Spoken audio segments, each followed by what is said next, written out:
permedangan manusia bukan isu kecil. Ia adalah jenayah kejam dan juga menjerat wanita, kanak-kanak dan juga pekerja migran.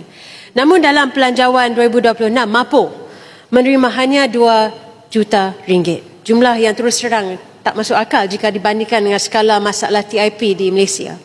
Jadi 2 juta ringgit ini tidak mampu nampung operasi penyelamat, pelindungan mangsa, rawatan trauma, tempat tinggal sementara, pendakwaan sindiket dan semuanya.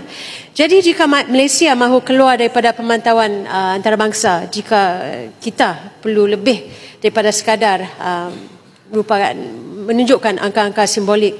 Jadi soalan saya ada 2 soalan. Soalan pertama, adakah kerajaan akan menambah peruntukan mampu memandangkan 2 juta ringgit jauh daripada mencukupi untuk operasi dan pelindungan mangsa? Dan soalan yang kedua, apakah pelan konkret kementerian untuk memperkukuh pemulihan serta integrasi mangsa, khususnya wanita dan kanak-kanak yang memerlukan rawatan trauma jangka panjang? Puan Pengerusi, pembahas ini bukan tentang angka. Ia tentang maruah dan juga kemanusiaan. KPWKM juga memikulkan tanggungjawab yang cukup berat. Kita tahu, iaitu menjaga golongan yang sering diabaikan dan juga memastikan mereka tidak hilang dalam celah sistem.